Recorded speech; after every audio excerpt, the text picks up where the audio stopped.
पर नाथ कहीं तुम भी मुझको न भुला देना। पर नाथ कहीं मुझको न भुला देना। अब तक तो निभाया है, आगे भी निभा लेना। अब तक तो निभाया है, आगे भी निभा लेना। भगवान मेरी नैया उस पार लगा देना। भगवान मेरी नैया उस पार लगा देना। तुम देव मैं पुजारी, तुम इष्ट में उपासक।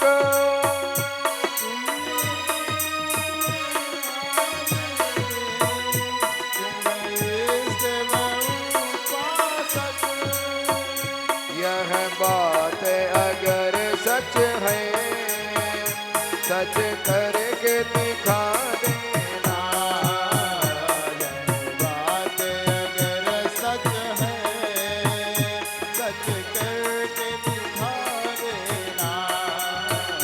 भगवान मेरी नैया उस पार लगा देना।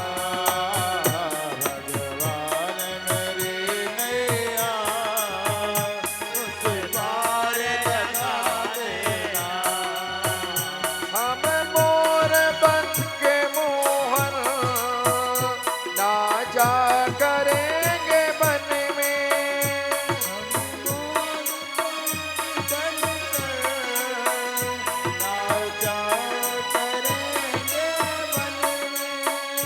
हम मोर बन के मोहन नाचा करेंगे बन में।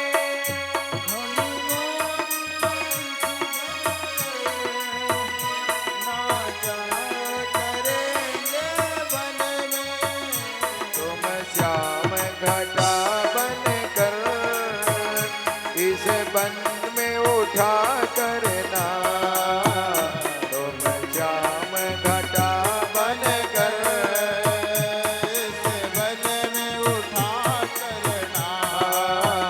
भगवान मेरी नैया उस पार लगा देना।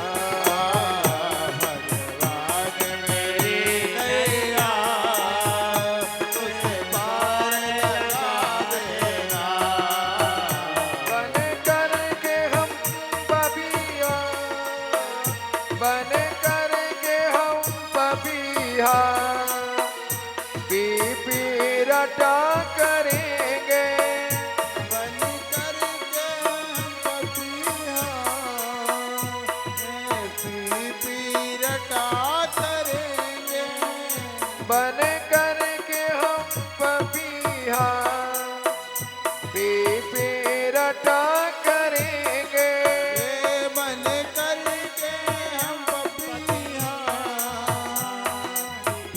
पी रटा करेंगे।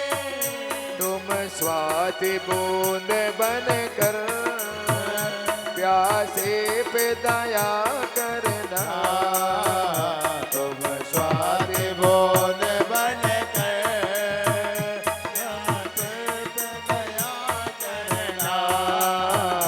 अब तक तो निभाया है, आगे भी निभा लेना। जो निभाया है, आगे भी निभा देना।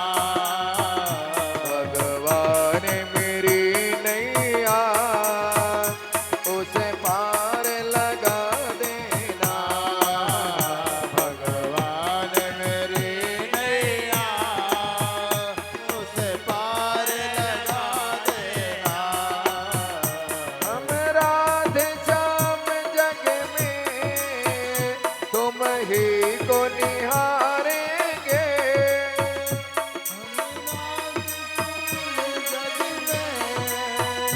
तुम ही को निहारेंगे। हम राधे श्याम जग में तुम ही को निहारेंगे।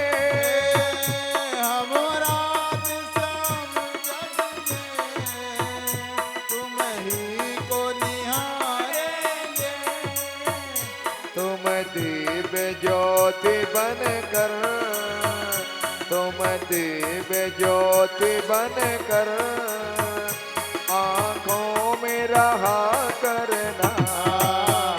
तुम दिव्य ज्योति बनकर आँखों में रहा करना।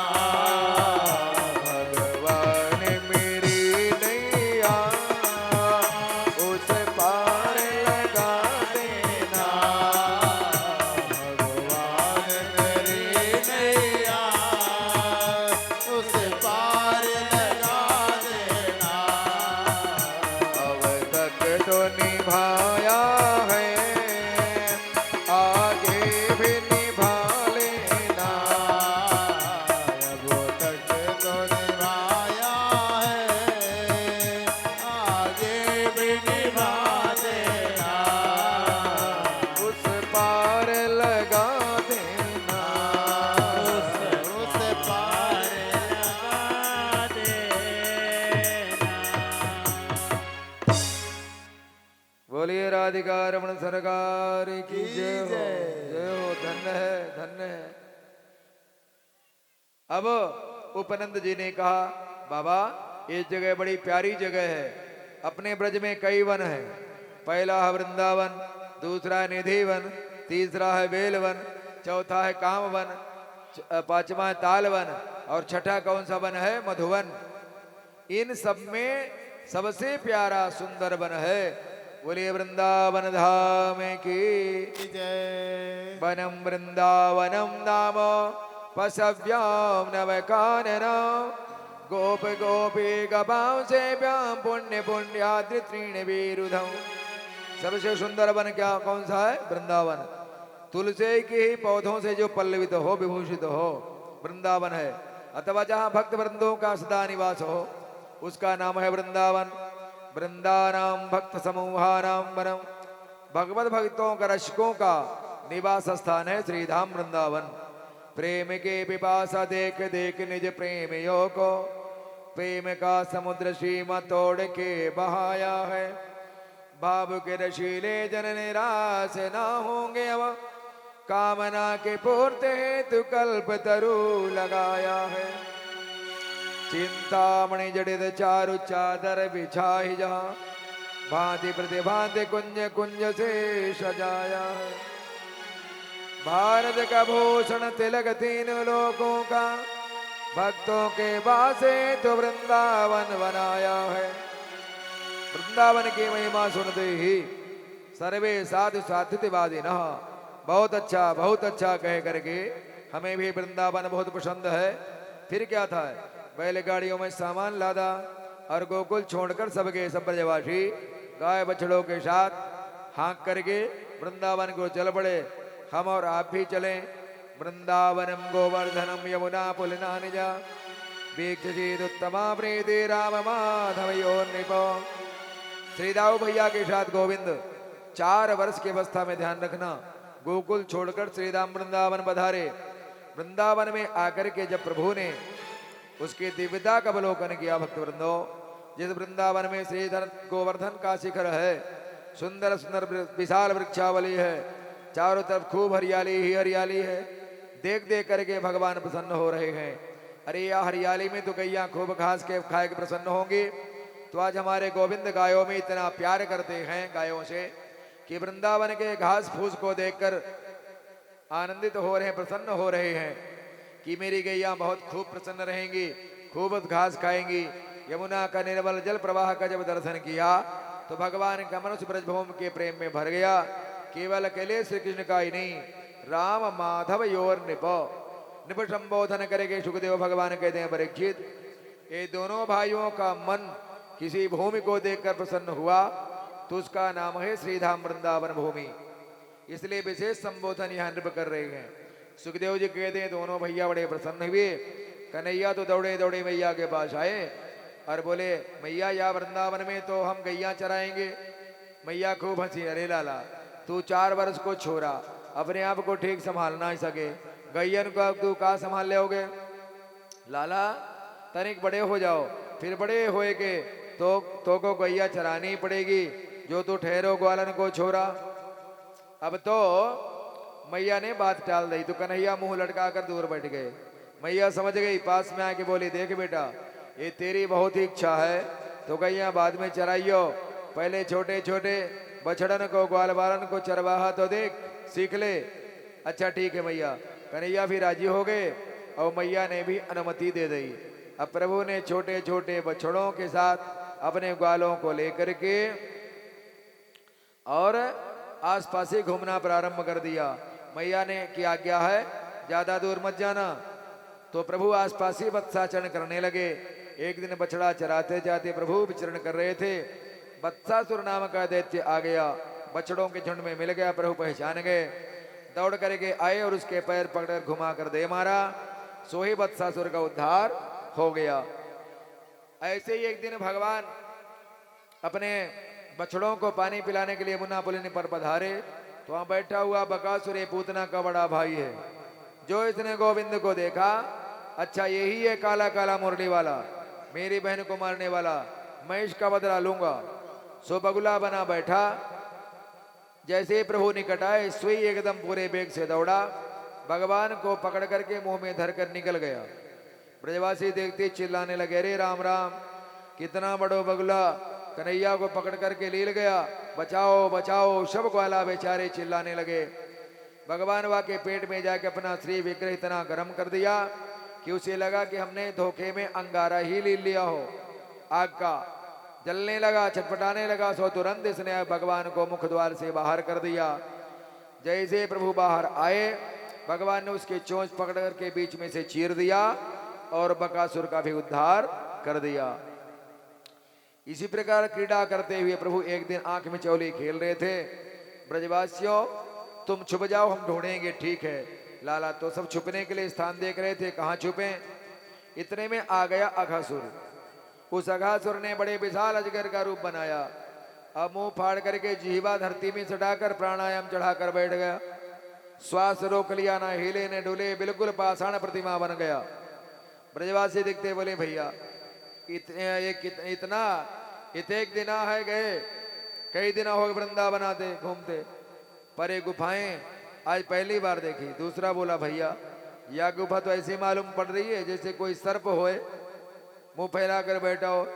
भाई गजब को कारीगर है, ऐसे सर्प के आकार की सजीव गुफा बना दी। कहते हैं भैया कलाकारन की कौनो कमी नहीं संसार में, जीवंत बना देते। एक बोला भैया मैंने तो ऐसे सुन रखे वृंदावन की गुफा में बड़े बड़े महात्मा भजन करते हैं, तो यह गुफा में बाबा बैरागी सब बैठे होंगे, चलो देखा में दर्शन कर ले कौन कौन महात्मा है। और चलो घुस बैठे सब। अब जैसे ही वे जीवा पर कदम रखा, ब्रजवासी भीतर गए। एक बोला भैया वृंदावन के महात्मा को बड़ा ठाठे रे, देख तो सड़क ऐसी बना रखी जैसे गद्दा बिछा हो, ऐसी गजब की सड़क कबहू नहीं देखी। चलो अंदर चलो। जब दरवाजे से पे ही इतना अच्छा है तो भीतर कितना सुंदर होएगा। और आगे बड़े लंबे लंबे वाके दांत तो चारों तरफ थे। एक बोला क्यों रे ये सफेद सफेद खूंटा का एक खड़े हैं। एक बोला वृंदावन के महात्मा को नियम होएगा अपनो सामान खूंटी में टांगने के लिए, सामान लेके भीतर ना घुसे। ठीक है भैया। जो सबके हाथ में जो जो होवे टांगने लगे, खूंटी से सारो सामान टांग दियो। और आगे बढ़े। इतने में अघासुर को अब तक श्वास रोके बैठा था, उसकी श्वास धीरे से बाहर निकली, गरम गरम दुर्गंध वायु आई। तो ब्रजवासी नाक पकड़ के बोले भैया दुर्गंध कहां से आ रही रे गुफा से, और इतनी गर्म हवा। एक बोला मोई मालूम पड़े बड़े बड़े योगी महात्मा लोग प्राणायाम करते होंगे, एकदम श्वास खींच करके फिर एकदम श्वास छोड़ते होंगे, सो गरम गरम हवा निकली। तो दूसरा बोला क्यों रे फिर दुर्गंध काय को आ रही है। एक ने कहा भैया महात्मा को अपने शरीर को होश ना रहा हो, समाधि में या कि कोई जीव जंतु आकर हड़बड़ा करके मर गए होंगे, से सो वाकई दुर्गंध आ रही है, चलो अपन जाके सफाई कराएं, महाराज को लोगों के दर्शन भी कराएं। इस प्रकार जब आपस में शंका करने लगे, आपस में समाधान करने, एक बोला भैया हमें तो थोड़ा डर लग रहा है, दूसरा बोला भैया काय बात को, पहला बोला तू भूल गया वह दिन कितना बड़ा बगुला आके बन के आयो राक्षस, अपने कन्हैया को पकड़ करके लील गया, भगवान ना करे कोई असुर हो नहीं, हमें भी लील बैठा तो अपन क्या कर लेंगे। सारे एक वाला एक स्वर से कहे उठे, काय को घबरा रहे हो, अपनो कन्हैया पीछे है ना, यदि ये भी कोई बगुला की तरह बकासुर हो तो ये भी असुर भयो तो अयम तथा चेत भगवत विनंक्षति, जैसे बगुला को मार दियो भगवान, वैसे ही ये को भी चीर के फेंक देंगे, अपन को डरने की जरूरत नहीं है। ताली बजाते हुए शोर मचाते सबके सब भीतर चले गए। भगवान ने देखा, अरे राम राम, सबके सब ग्वाला घुस गए। दूर से देखते भगवान ने पहचान लिया घासुर है, आवाज लगे ब्रजवासियों रुको, ये गुफा नहीं है, खूब चिल्लाए, काऊ ने नहीं सुनी, इतना शोर किसी को सुनाई नहीं दिया। प्रभु को लगा अब तो इन्हें बचाने के लिए मुझे जाना ही पड़ेगा, मेरी प्रतिज्ञा है, मैं अपने भक्त का कभी पतन होने नहीं देता। ब्रजवासियों से भूल तो हो गई, परंतु उस भूल के साथ एक विश्वास भी है, हमारा कन्हैया हमारे साथ है, और इसी विश्वास के कारण कन्हैया उनकी रक्षा करते हैं। प्रभु के विश्वास के साथ वह जहां भी जाते हैं तो भगवान की प्रतिज्ञा है। अर्थात एक बार भी जिसने कह दिया प्रभु मैं तुम्हारा हूं, तो फिर समस्त भूतों से उसे मैं अभय दे देता हूं, ये प्रतिज्ञा है भगवान की। वाल्मीकि रामायण में भी भगवान की इसी प्रकार प्रतिज्ञा है, और भागवत के एकादश स्कंद में भी भगवान उद्धव से कहते हैं कि वाध्यमानोपि मद भक्तो विषयैरजितेन्द्रियः प्रायः प्रगल्भया भक्त्या विषयैर्नाभिभूयते। भगवान कहते हैं उद्धव, वैसे तो मेरा भक्त विषयों में भटकता नहीं कभी, फिर भी इंद्रियां बड़ी बलवती हैं, कदाचित इंद्रियों के बसवर्ती होकर मेरा कोई भक्त विषयों में भटक जाए, तब भी मैं अपने भक्तों का वहां से भी संभाल करके ले आता हूँ, पाप का पेट भी फाड़ करके निकाल लाता हूँ, पर भक्त का पतन नहीं होने देता। अपना बच्चा कितना भी गंदा हो, मल लगा हो, गंदगी लगी हो, धूल मिट्टी कीचड़ से सना हो, तब भी माँ का दुलार उसके प्रति कम होता नहीं है।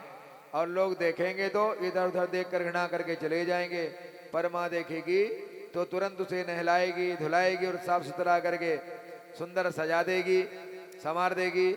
तब पिताजी भी पीछे पीछे भागने लगते हैं, अरे भाई जरा हमें भी दो अपनी गोद में, हमारा भी अधिकार है भाई, हमारा बेटा है। ऐसे ही जीव कितना भी सावधानी से चले, फिर भी जन्म जन्मांतरों के अभ्यास स्वरूप इंद्रियां कभी कभी बड़े बड़े विद्वानों को भी अपनी ओर आकर्षित कर लेती हैं। विषयों पर जो आकर्षण है जल्दी से उसका निरोध नहीं होता, उसका निग्रह नहीं होता है।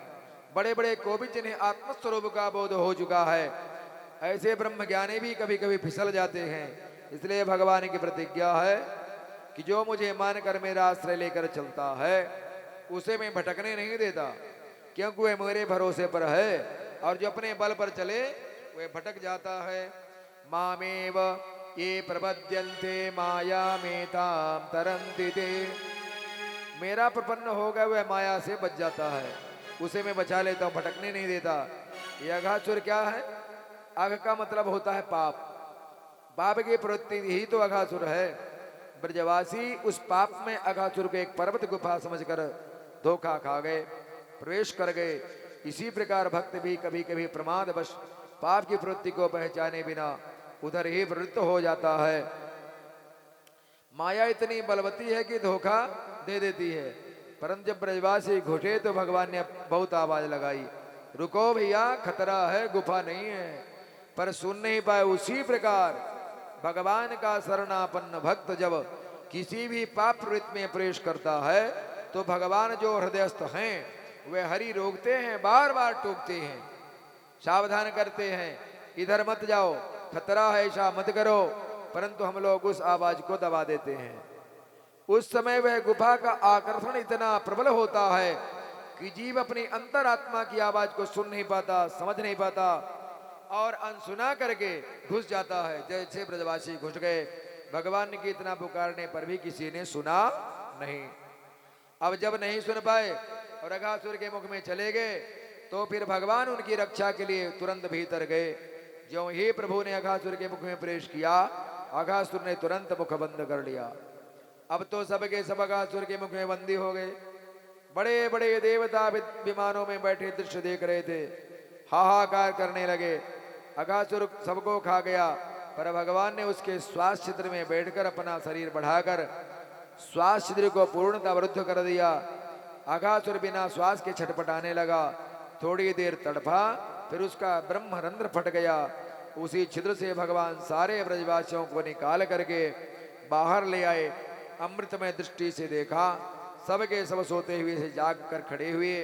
अघासुर के शरीर से एक तेज पुंज निकला, जो भगवान के चरण कमलों में विलीन हो गया। भगवान ने ब्रजवासियों की रक्षा किया, अघासुर का उद्धार किया। परीक्षित बोले, अघासुर का भी उद्धार हो गया। सुखदेव भगवान कहते हैं, इसमें क्या संदेह। परीक्षित, जो भगवान का नाम लेकर के मरता है वह तो मुक्त ही हो जाता है। जो भगवान को पेट में बैठा करके मरा हो, वो क्या नरक में जा सकता है। आश्चर्य तो इस बात का हुआ परीक्षित, आज ऐसा अघासुर मरा है और ब्रजवासियों ने ठीक उसके एक वर्ष बाद घर में जा करके अपने अपने माताओं से बताया, तेरे कन्हैया ने आज अघासुर मार दियो। परीक्षित चौके एक घटना एक वर्ष के बाद ब्रजवासियों ने क्यों सुनाई। महाराज सुखदेव जी कहते हैं, सुनो, ग्वाला जब गैया चराने जाते हैं ना, तो अपना कलेवा बांध करके ले जाते हैं, और जहां कोई अच्छा स्थान देखा, गाय चरने के लिए स्वतंत्र छोड़ दिया और अपने कलेवा की पोटली को किसी वृक्ष की शाखा से लटका दिया, फिर आपस में खेलते हैं। तो सब ब्रजवासी अघासुर के मुख से निकल कर बोले, कन्हैया आज तेरी कृपा से बच गए थे, नहीं तो हम लोगों का अघासुर ने नाश्ता कर लिया था। पर लाला, अब हमको बड़े जोर से भूख लगी है। भगवान बोले, तो अपना अपने कलेवा खोलो और चालू करो। अब कलेवा चालू हुआ, सब बैठ गए गोल मंडल बना करके, अपने अपने कलेवा खोले। बिभ्रद वेणो जठर बटयो श्रृंग वेत्रे जगक्षे वामे पाणो मसिड कवल तत्फलानंगुलेशो तिष्ठन मध्ये सपरिहृदयो सुहृदो हासयन्नर्भिष्वैः स्वर्गे लोके मिषद विभुजे यज्ञ भुग बाल केले। भगवान भोजन करते समय अपने पीताम्बर को उतार कर कमर में बांध लेते हैं, ऊपर चढ़ा कर। कमर में बंधे पीताम्बर में एक तरफ श्रृंगी, एक तरफ बंसी को डाल दिए, एक के भी तरफ था डंडा। भोजन करते समय अपने बगल में धर लेते हैं। बाएं हाथ की हथेली पर दही भात का मिश्रित कौर रख लिया। कुछ ब्रजवासी पत्ते तोड़ लेते हैं, पत्तों पर उसकर खा रहे हैं, पर हमारे गोविंद करपात्री बन करके भोजन पा रहे हैं।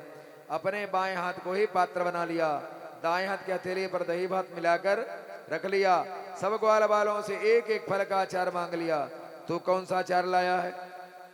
सबने निकाल करके दिया। एक एक कली मांगकर उंगलियों के बीच में भगवान ने दबा लिया। खट्टे मीठे अचारों का साथ दही भात का भोग लगा रहे हैं। सब गालों के बीच गोविंद विराजमान है, गोल चक्र बनाए हैं, लंबा चौड़ा ग्वालों का समुदाय है। उनके बीच में बैठे बैठे भोजन के साथ कभी जोर जोर से हंसते हैं, तो कभी कोई कोई व्यंग करके परिहास करने लगते हैं। स्वर्ग के सभी देवी देवता भगवान के वन भोज लीला देख करके आनंदित हो रहे हैं। बड़े बड़े यज्ञों का भोक्ता नारायण देखो भोजन कर रहा है। बड़े बड़े वेद पाठी, बड़े बड़े कर्मकांडी विद्वान लंबे लंबे वेद पाठ करते, फिर भी लोग भोग लगाने नहीं आते। और यहाँ देखो उस ग्वाला ने आधा लड्डू खा लिया, कन्हैया मेरे लड्डू गजब का है, तो खाने स्वयं ले लिए, खाने लगे। अब बाल लीला को तो देखो, भोजन की लीला को तो देखो।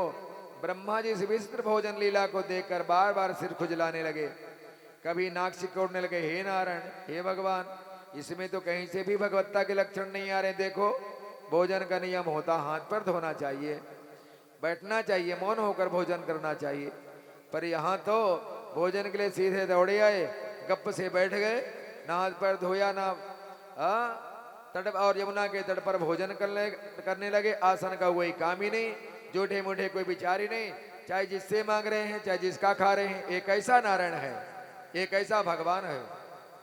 भोजन करते करते कभी दौड़ने लगते हैं, एक दूसरे पर अनेक प्रकार के कटाक्ष करके हास प्रयास भी करते हैं, कहीं भी कोई मर्यादा दिखाई नहीं पड़ रही। ब्रह्मा जी को लगा जब इतनी विचित्रता हो रही है तो क्यों ना परीक्षा ले लिया जाए। ब्रह्मा जी ने क्या किया लीला, भगवान ब्रजवासियों के साथ मुग्ध होकर के भोजन कर रहे हैं, उधर ब्रह्मा जी ने सारे बछड़ों को चुराकर ब्रह्मलोक को ले गए। अब इधर जब भोजन हो गया, कलेवा हो गया, तब देखे पानी पी करके बछड़ों का पता ही नहीं। भगवान तो समझ गए कुछ तो चमत्कार है, लीला है। तो क्या किया प्रभु ने, तुरंत जो है ग्वाल बालों को बोला आप एक दिशा में देखो, एक दिशा में हम देख रहे हैं। अब भगवान जब एक दूसरे दिशा में गए ढूंढने बछड़ों को, तब तक मौका पाया ब्रह्मा ने सारे ग्वाल बालों को भी ले गए। अब भगवान ग्वाल बालों से भी बिलग, ग्वाल बाल भगवान से बिलग। अब भगवान ने ध्यान लगा करके देखा, सारी लीला समझ लिया।